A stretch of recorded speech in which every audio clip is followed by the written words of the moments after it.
Good morning, global members. Welcome to today's social impact panel.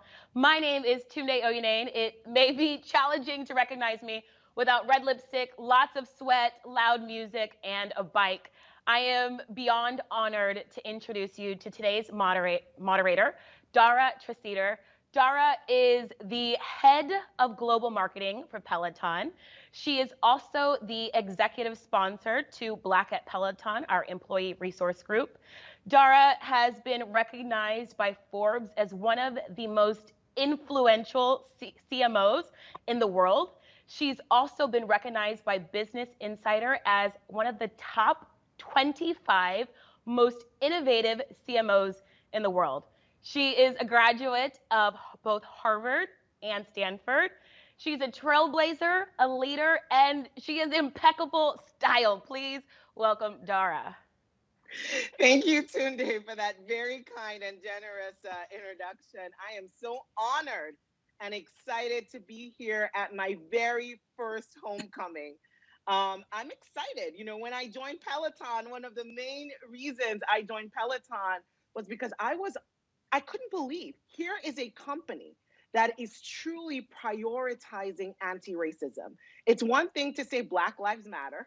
It's another thing to say stop Asian hate. It's a whole other thing to say we are committed to doing the work to truly becoming anti-racist. And how we got here is because of you. So I want to thank all of you, our incredible members. You challenged us. You inspired us. You stood with us. We see you speaking up with our very own Tunde, breathing in with the amazing Chelsea, and flooding the leaderboard with Black Lives Matter, Stop Asian Hate, helping each other learn and grow. Thank you for helping us get here. So last summer, right, we announced the Peloton Pledge. That was a big moment for the company, coming out and saying we are going to do the work to become anti-racist and fight systemic inequity. And then last month, we announced our pilot portfolio of global community partnerships from the Bronx to London. And it is an honor for me to be with some of our partners here today, you know, as we are going to talk about some of the work that we'll be doing. So we are joined in this conversation by three amazing partners and amazing organizations. And I'm going to let them introduce themselves. I'm going to tell you who they are first. GirlTrek, the Steve Fund, and the Center for Antiracist Research. So I'm now going to turn it over to Evan Rose, Dr. Monica Wang, and Tulane Montgomery to introduce themselves and their organizations. Hi, everybody. I'm Evan Rose. I'm the co-founder and board chair of the Steve Fund, and we are the nation's leading nonprofit focused on the mental health and emotional well-being of students of color. Hi, everyone. Good morning. I'm Dr. Monica Wang. I'm an associate director of narrative at the Boston University Center for Antiracist Research, where we produce cutting-edge research on how to produce systemic racism and social inequities research that can produce innovative policy-led solutions to create a more equitable society for all. Hello, everyone. My name is Tulane Montgomery. So glad to be with you. I serve as the chair of the board, of the GirlTrek, which is the world's largest health network serving the needs of Black women, currently at over 1.5 million members who are walking and coming together in sisterhood for their health and longevity. So really pleased to be here with you today. Thank you so much, all of you, for being here with us. This is a real honor. We're going to have a great conversation, and I am looking forward to it. Members, this is not a one-way conversation. You know, everything at Peloton is interactive, so we will be taking live questions at the end. So please feel free to drop your questions in the chat. You can start now as you get inspired by some of the amazing things we're going to hear from our wonderful panelists. Feel free to drop the questions in the chat, and we'll get to it later in the session. So we're going to start off with a big question. It's a big one. Get ready. Y'all buckled in. Everyone's ready to go. Okay. I think before we even jump into what we're saying, let us define anti-racism. So I want to know for each and every one of you, what does anti-racism mean to you? So Tunde, you kick us off, girl. I think that anti-racism is acknowledging each other for acknowledging our differences. I think that not only acknowledging our differences, but embracing each other for our differences. I think that anti-racism is speaking up even when it's uncomfortable. I think that anti-racism is being action oriented. I think that anti-racism is challenging, not only challenging those with opposing views, but challenging them and bringing them into a sense of community. I love that. I love that. Tulane. Yes, anti-racism, I love it because it's action oriented. It reflects to me a bias towards action. Anti-racism is doing the steady, sometimes difficult work of building ideas, beliefs, systems, and practices that enable us to create a world that actually works for everyone and doesn't bias for one group or another group, doesn't subjugate one group as less than. So that's what I think of when I think about anti-racism. Thank you so much. I love that. Works for everyone. Dr. Wang. Yes, I remember this question because I was asked during the interview with Dr. Ibram Kendi what anti-racism means to me, and my answer hasn't changed since then. And I think about it in two ways. First, professionally, it means what can I do in this lifetime with the power and the resources that I have to create a world that is more equitable and just for all. And everyone has that power to create change, whether within the family or the community or their workplace, regardless of the sector that you work in. And then in the work that I do in the public health and anti-racist research realm, it's using all of the networks and resources and power that we have to really translate that research and connect with decision makers and stakeholders so that we can actually make impact through multiple sectors of influence. And on a personal level, I have a multiracial family. So I have two children. They are Chinese American, Native American, African American, and Irish American. And we're a wonderful blended family. And one of my daughters has darker skin than the other. And so as a mom, I know that they might be treated differently.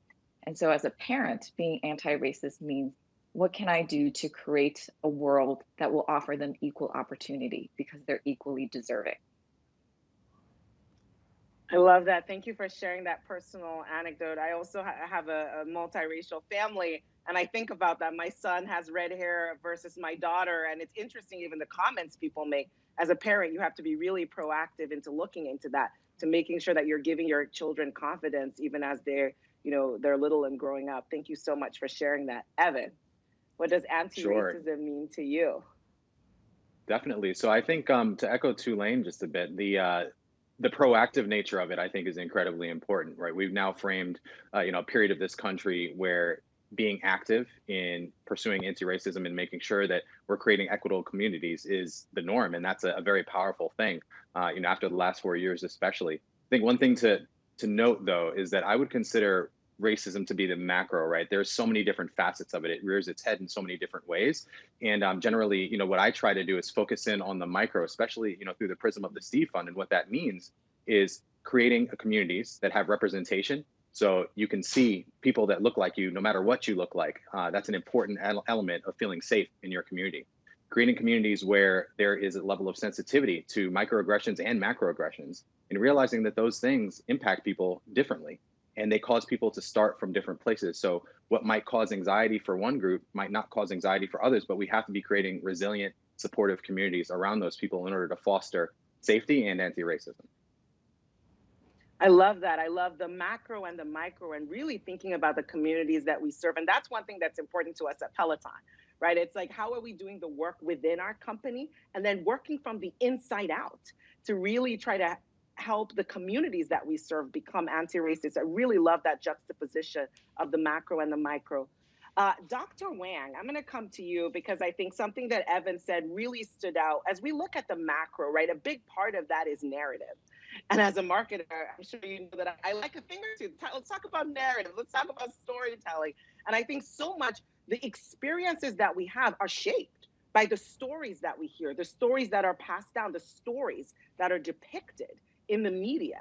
And I'd love for you, Dr. Wang, one of your research, a core pillar of your research is narrative. So how are you working to shift the narrative of racial injustice? And why is that important to you? Yes. So I'll talk first about why that's important. And the reason is that not all people's stories have been equally reflected or equally told. And narratives are one way that we make sense of the world and how we interpret different data pieces. So an example of this is in the 1800s, there were data on racial health inequities, and mainstream media, mainstream society interpret it as essentially it was based on biological superiority based on so-called racial categories, which we know is not true because race is a social construct. The first African-American physician, his name was Dr. James McCune, he said it's social disadvantage that actually explains these racial health inequities. And that's the power of narratives in everything that we see, from the research articles that we read to the news that we see. And it makes a difference because how we interpret those findings makes a difference in what we think are the best solutions to solve them. So how we're doing that through the Center for Antiracist Research is that there is cutting edge research being done across all of the different disciplines, from law to science to the health field to politics to history. But we haven't yet actually fully translated that so that it's accessible to the public. So one way we're doing that at the Center for Anti-Racist Research is really marrying research with scholarship and journalism. So we at the center have created a partnership with the Boston Globe opinion section. And we created the Emancipator, which is the nation's first multimedia platform that's solely dedicated to translating and disseminating anti-racist thought, as well as cutting edge perspectives on current events and ways in which we can put forward policy-based and system-based solutions to target anti-racism and to address racial inequities. So we've partnered with media, and we're going to feature the work that scholars have and produce it in a free outlet, so that if people are looking for innovative solutions to build a more equitable society, here's the home where they can do that. The other ways that we do that through the center, through narrative, are through education and training. We're building a undergraduate minors and a master's program in anti-racism studies so that we can train the next generation of anti-racist scholars. And we also want to partner with companies nationally and globally through our premier anti-racism training program. The last two initiatives that we have are through our public scholarship program.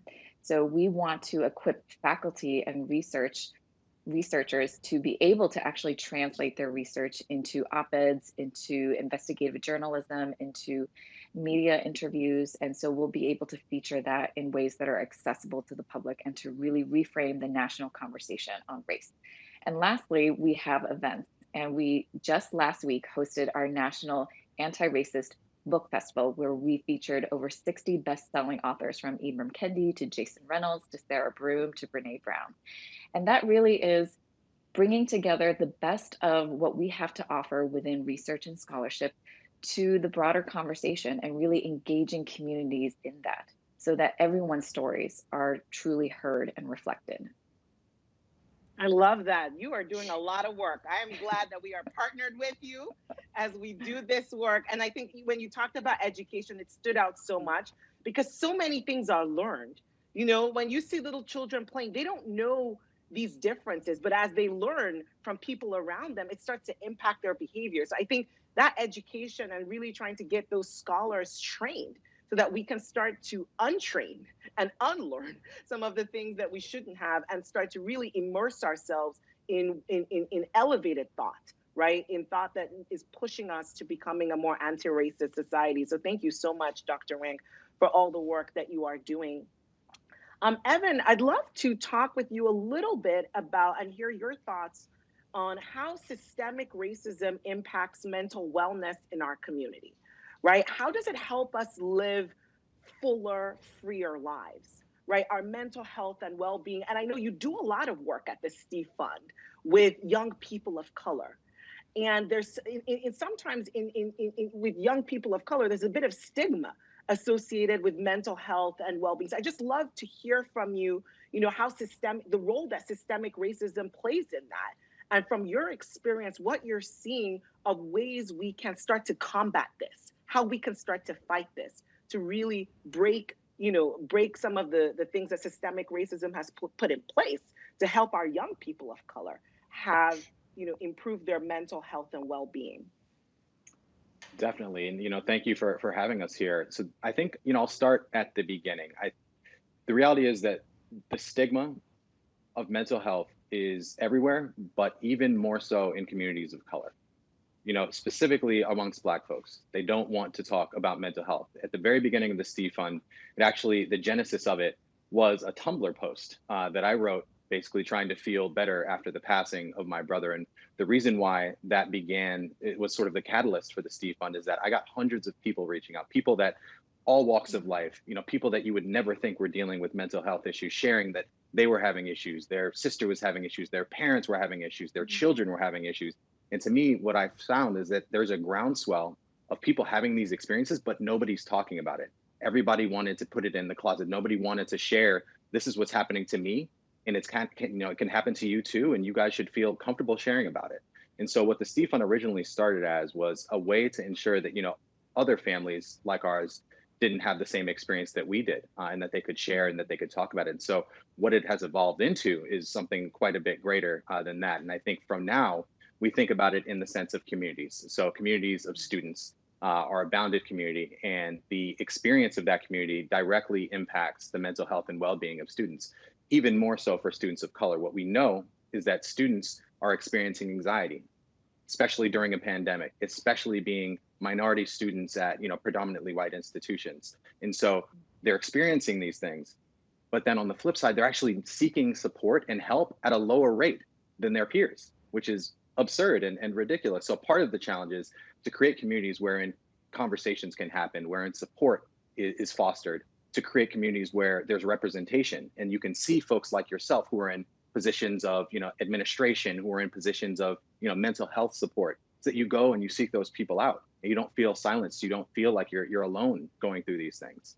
Part of what we do now is create programs both for college administrators, for students, for people that are entering the workforce, to help them to foster their mental health and well-being. And these programs are incredibly important because they're diverse and they're representative of these various diverse communities. There's a very exciting thing that just happened. It's kind of like removing the Scooby-Doo mask, but the CDC actually just basically mentioned that racism is a major factor in people's mental health. That's a huge deal. The CDC, right? Now we're talking. That is a huge deal. It's a huge deal. Huge deal. And that ties directly into our work, right? Because now that the mask is off, we can all see it and we can begin to improve it. So we're pushing our programs, and we're very excited to talk a bit about our digital transformation, where we'll move from supporting thousands to supporting millions with our programming as well. And so to me, that's it's about community. It's about creating representation. It's about creating safe spaces for folks, whether they're in college or they're entering the workforce. Thank you so much for sharing all of that. And thank you for, adversity happens, and it's always I'm always inspired. I'm inspired by you, Evan, and as being a member of our Peloton community and a partner, right? Because when adversity happens and when a tragedy happens, how do you take that and turn that around and use that as a way to prevent that from happening to other people? And it's really been inspiring to see what you and your family and community have done to take that personal situation and really use it as a way to help young people of color. Thank you so much for sharing your experience with us and for really sharing, sharing so much of yourself and your family with our community. We appreciate you. Tulane, I am so excited to connect with you and to talk with you here because you currently serve on the board chair as the board chair of GirlTrek, right, which is the Yeah. nation's largest health network focusing on Black women's wellness, right? And we know that, again, this is another area Black women have not historically been welcomed, right, into the health and wellness space, and we have been a group that have not been prioritized when it comes to Okay. health and wellness. So the work that your organization is doing is so critical. What have you seen?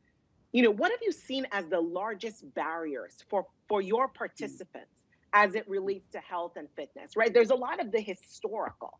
But what Mm-hmm. is going on today? How does the past impact the present?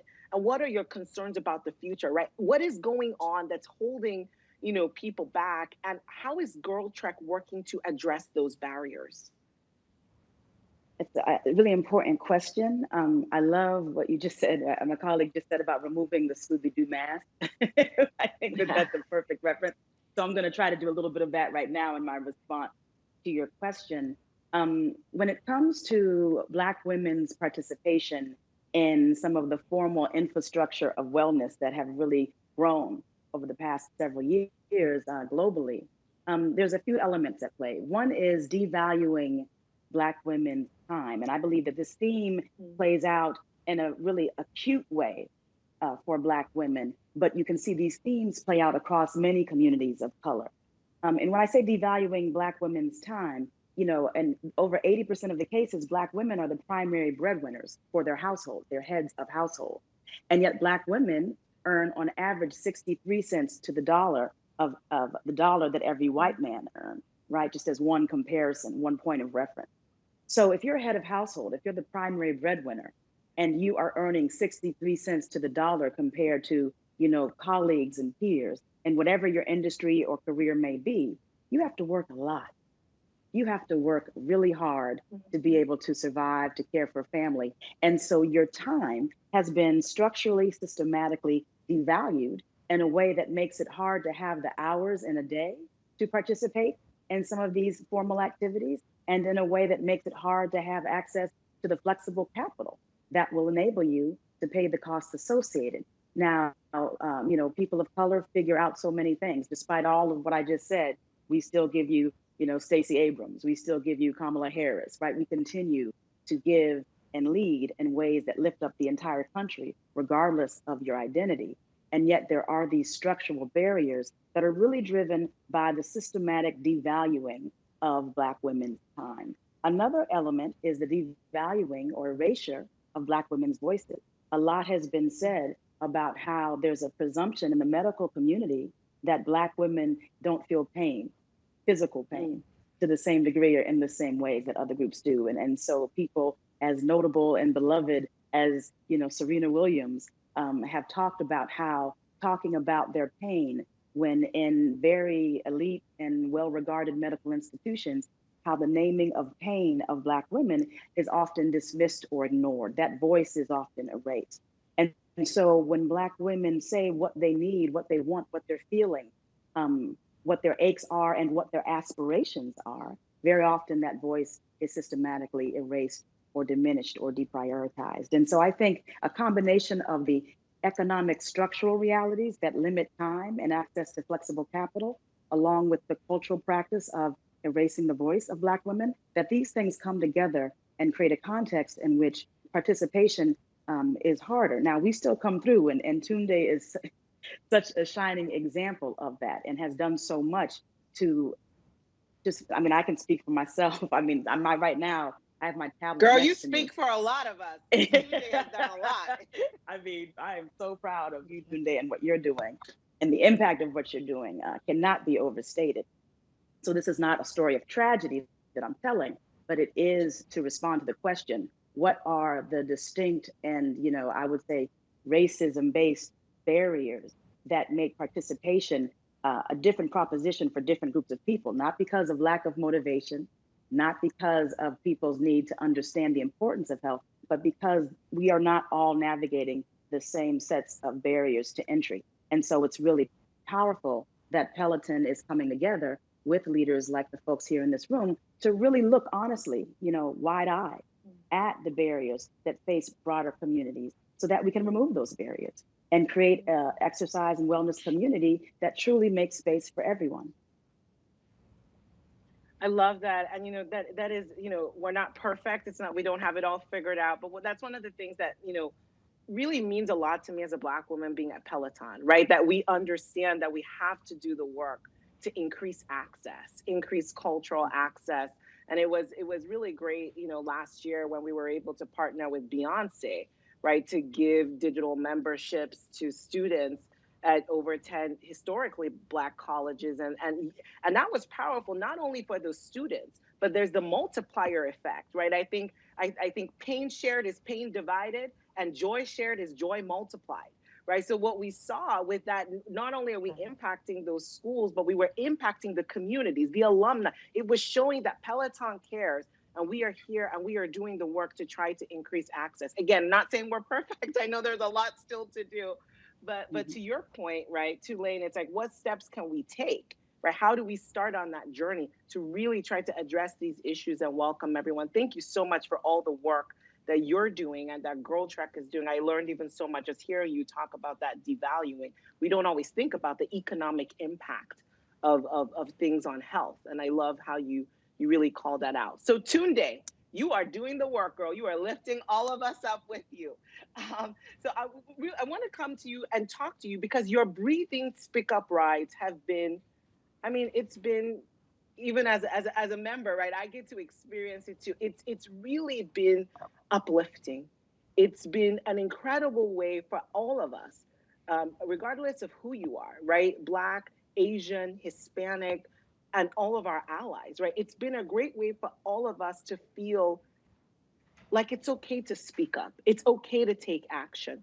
So you talk a lot about encouraging people to get uncomfortable, right? Because even talking about race, when you talk about certain things like gender or class, I think people are, less sensitive. When you talk about race, it's like a bomb just dropped in the room. It's like everyone's like a little bit uncomfortable. And you've been inspiring us to get comfortable with that discomfort. So I'd love for you to just talk about your experience and give us a little bit of insight into why you think it's important for us to sit with that discomfort. What's the value of discomfort? What does that mean to you? Well, yes, first and foremost, thank you so much, Dara, and thank you, Tulane, for that beautiful compliment. I think, Aditi Sauce said it best. She said that we protect ourselves from knowing the pain of other people because it's painful and it's uncomfortable. And when we face that feeling of pain head on, it floods our senses until we become overwhelmed by it. But in order for us to wake up, to lean in, to find our voice, to be able to speak up, we have to be willing to face that discomfort.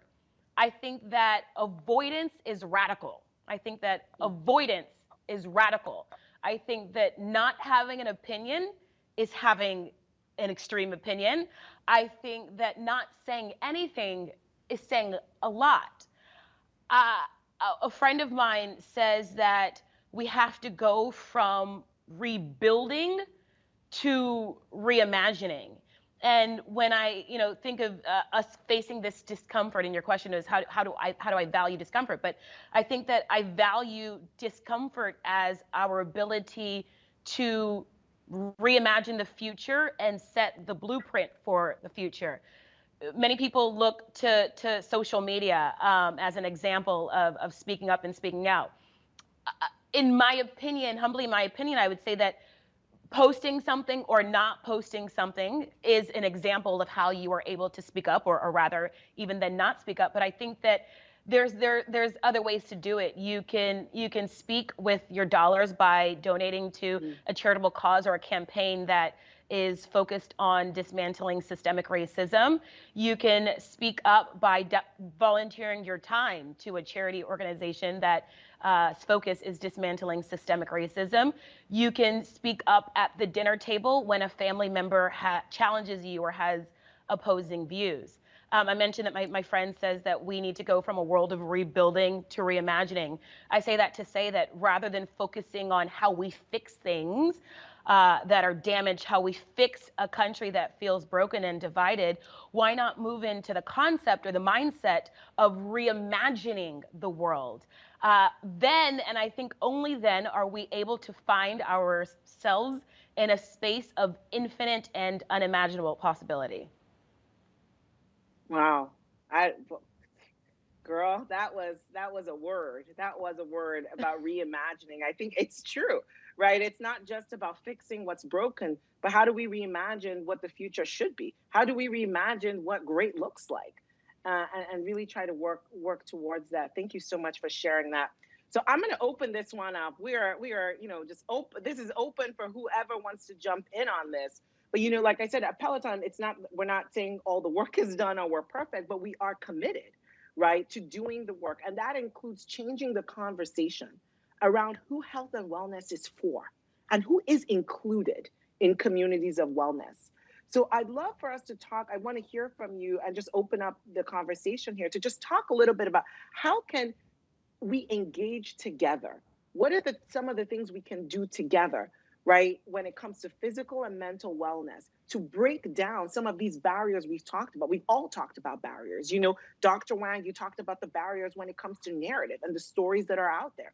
Evan, you talked about barriers when it comes to stigma and the fear that comes with that, where we feel like we need to hold things in. Tulane, you talked about barriers, like economic barriers and just really systemic infrastructure that holds us back. And Tunde, you talk about barriers when it's like we don't even want to speak up, right? By being silent, we forget that our silence speaks volumes. So I'd love for us to just open up, and I want to hear from you. What are some of the things that we can do to break down barriers in our communities?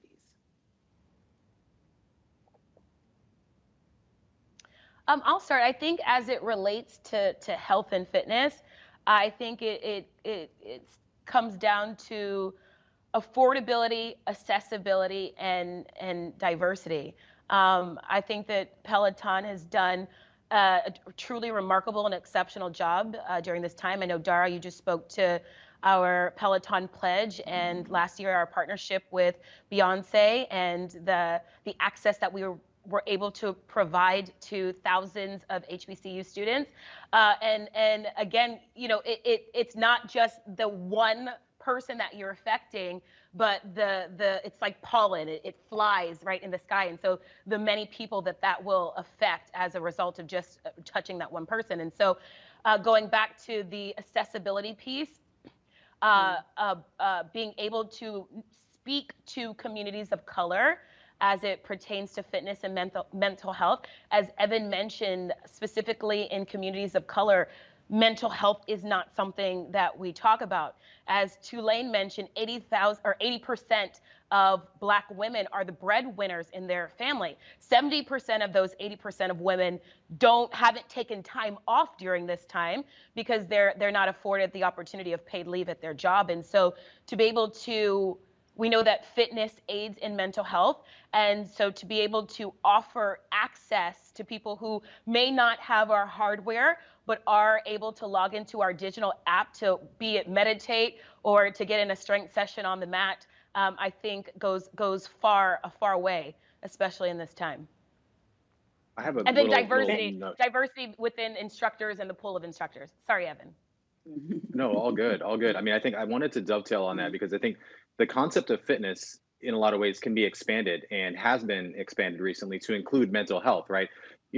10 years ago, you would think of it as binary, right? You're well or unwell mentally, right? There wasn't really like these gradations that you expect with fitness where you start in one place and it's a constant movement forward to, get to a better place. And I think if we expand that notion of fitness to include mental health, you also expand the community of support that you have, right? You have the concept of going to the gym and going to classes, especially with Peloton, to work in a community to make yourself, stronger and better and faster. And if we think about that same concept as it relates to the world of mental health, we can work together in meditations, sharing our thoughts and our fears and moments with our peers and create a community around mental fitness, if you will, not just in the intellectual sense, but in the wellness sense. And I think that's incredibly powerful. And it's something that, recently has been growing and I think has grown even more so, especially during the pandemic, where people are connecting digitally in ways that they never really would have in the past physically because there was so much stigma attached to it. I think that's great, Evan. And we're just getting some of our member questions. I'm super pumped. And we're selecting some questions that really reflect a lot of themes that we're seeing. So a couple questions here that we're going to go through. And I'd love, again, for us to just jump in and whoever has a thought on this, but picking up where Evan left off, what are some things allies can do in our daily lives, right, to keep working towards anti-racism? And this doesn't have to be big things, right? It could be small things. Like, what are some? I would love to just get thoughts from you all on what are things that allies can do.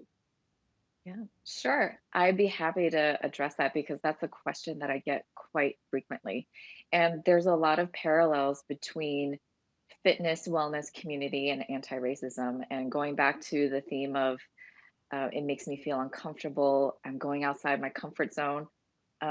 Same thing between fitness and anti-racism. The more you go outside your comfort zone, the larger your comfort zones get, the stronger you will become at navigating conversations, hills, new experiences that you haven't before. And so one of the main barriers that many allies will ask is, I don't know what to say. I'm afraid I'm going to say the wrong thing. It makes me really uncomfortable to talk about race and racism. So sometimes I just keep quiet. And then I say to them, it's okay to make mistakes.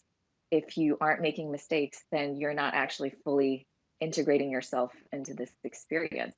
And when you speak up, when you hear a comment that a coworker made or that a family member made that made you uncomfortable or another person uncomfortable, when you speak up, it opens the door and makes people feel a little bit more safe so that they can speak up too. And so that's one of the biggest things is not staying silent. And if something leaves you feeling a little bit uncertain, it's best to speak up as much as you can, frequently and often.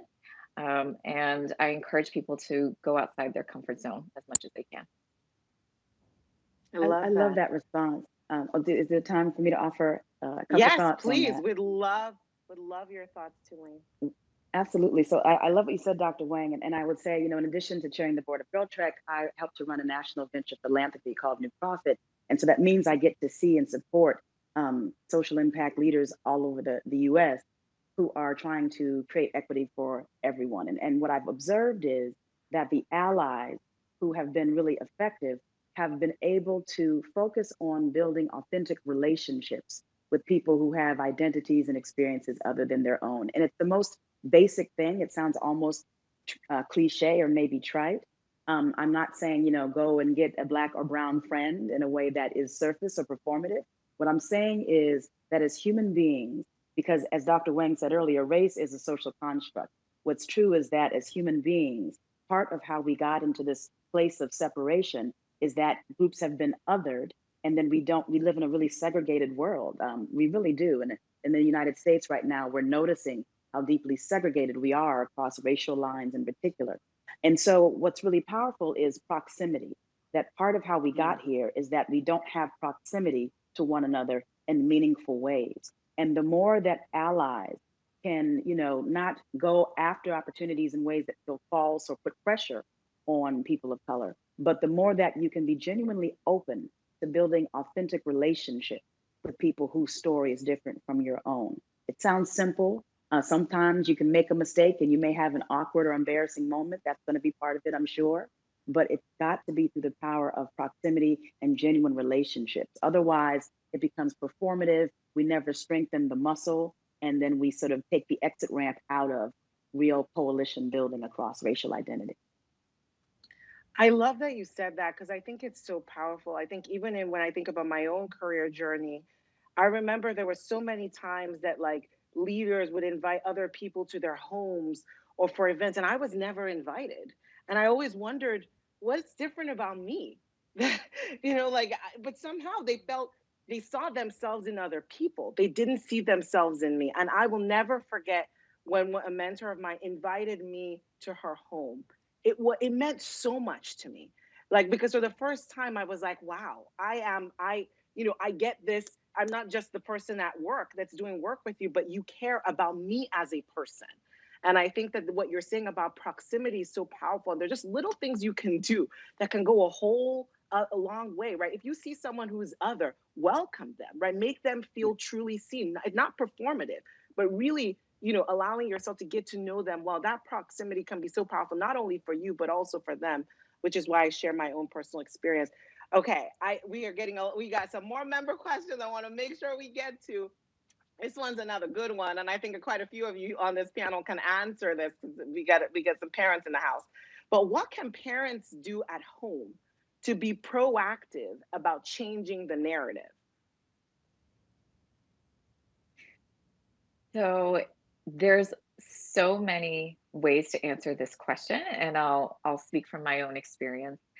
I think one part that many of us can do, no matter what our job is, what our role is, who who are members of our community, is that we can start internally with the values that we have with our friends and our family members, and have a open, honest conversation about what that means.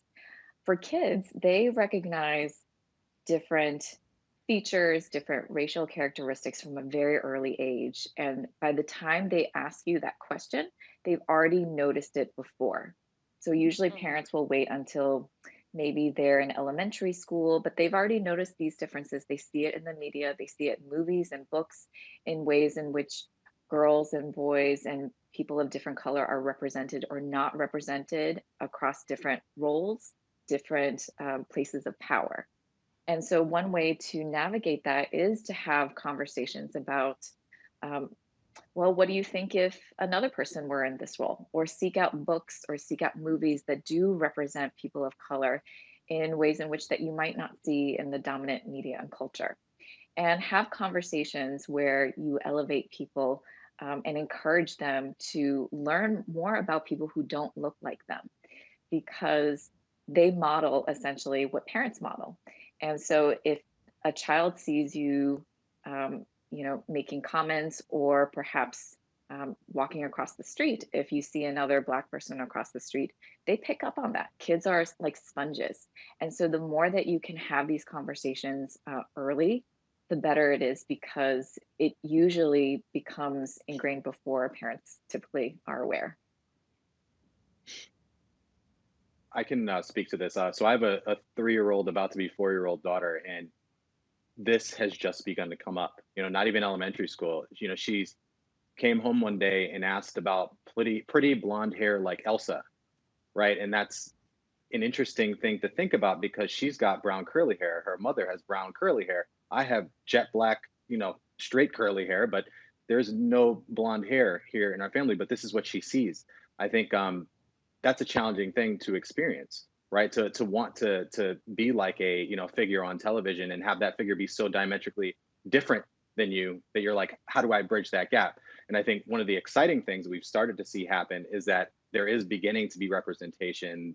Netflix and other digital streaming companies are beginning to have Black-led and minority-led films that are things that we can share with Josephine. And things that we do in the house are to share various different historical stories and to paper her walls with Josephine Baker. Her name is Josephine, so Josephine Baker is not a big jump for her. And what she winds up saying is, I want to be strong like Josephine Baker. I want to dance like this, and that's representation. That's showing her that there's role models that are like her out there, alive and not alive, that she can begin to model herself after. And that's an important piece for a child that's just beginning to absorb the world and the realities that we all live in. I believe it was actually Professor. Oh, I'm sorry. No, go ahead, Celine. I believe it was actually Professor Kendi who said denial is the heartbeat of racism. And so I would offer that one of the best things that parents and just families can do with children around these issues is expose them to the history and stories that have been so often sort of pushed out of what we learn about, the country of America and the role of people of color. And it's not that you have to only focus on the stories of struggle and hardship. Talk about the inventions and the contributions and the innovation, the business owners, Black Wall Street. The examples go on and on and on. And so much of that history, which is our collective history, it is not Black history, brown history, Asian history, Latinx, it is American history. So much of America's history has been pushed out of the way that we learn about this incredible institution that needs a lot of love and care and tending to right now. So I think one of the best things to do is to seek out, children's books that talk about inclusive historical storytelling that doesn't omit the contributions of communities of color, which are so numerous that, to sort of pull them out, separate them from the notion of America being outside of what communities of color have done is just, it's false. And it's now easier than it's ever been to get access to inclusive, comprehensive, honest historical information in the form of children's books, et cetera. So I encourage you to be proactive about the inclusive historical storytelling that's more readily available to us today. Thank you for saying that, Tulane. And girl, I'm going to hit you up, ask you for some. We've got a lot of books in our house, but we need more books. So I'm going to come to you and ask for some thoughts on that. Please. So there is so much engaging. We have a lot of questions here, a lot of thoughtful comments in the chat. I want to thank all our members for being so engaging and making this an interactive discussion. There's a question here that I think is important, so I'm going to quickly answer this. But the question goes, in a year where many companies have made statements of anti-racism, right? How did Peloton as a company make a commitment beyond statements? And what does that look like at Peloton in addition to the pledge? So I'll start from the first thing, which is at Peloton, we will not talk about anything that we are not backing with action. We have drawn that line in the sand as a brand. If we are not actually going to do anything, we are not going to say anything.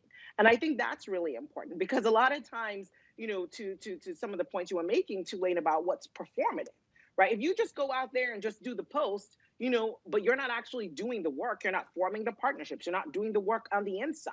What's the point of what you're doing? It's actually making it worse because it's making it look like more people are taking action than are taking action.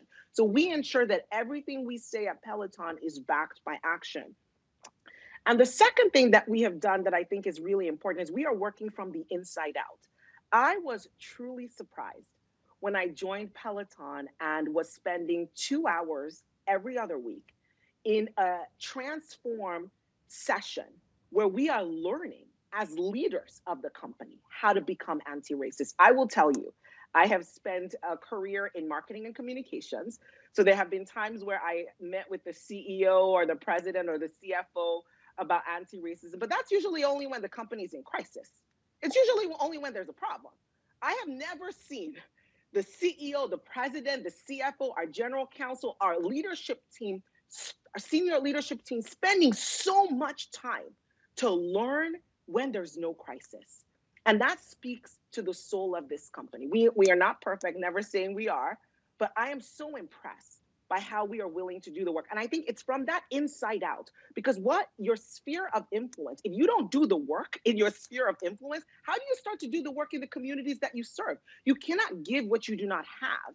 So I'm really proud of the work that we are doing, not only with our amazing partners like who we have here, but the work we're also doing internally as a company. And I have to give a shout out to Dr. Crystal Morris, our incredible global head of diversity, equity, and inclusion, and just the leadership that she is bringing to the organization as we move down this path. So a lot of inside out. And then the last thing I would just say here is that, we are inspired by our instructors. Every day they go out there and they lead, and they show their truth, they tell their truth, and they inspire all of us, right? And so I think that continuing to support our instructors and encourage them to speak up and talk about issues that matter to them, and as a brand, make sure that we are doing everything in our power to give them the space to do that, I think is really important. So I'm getting the 1 minute wrap up warning from our tech folks here. So I just want to say a big thank you to Tulane, Evan, Dr. Wang, and Tunde. Thank you for being here. Thank you for sharing your truth. Thank you for letting us share your work. And to all of our amazing members, thank you for tuning in. Thank you for being with us on this journey. We're not perfect. And thank you for doing the work with us. Together, we go far. Together, we will create an anti-racist future. Thank you so much. Thank you. Bye. Thank you. Bye, everyone. Bye.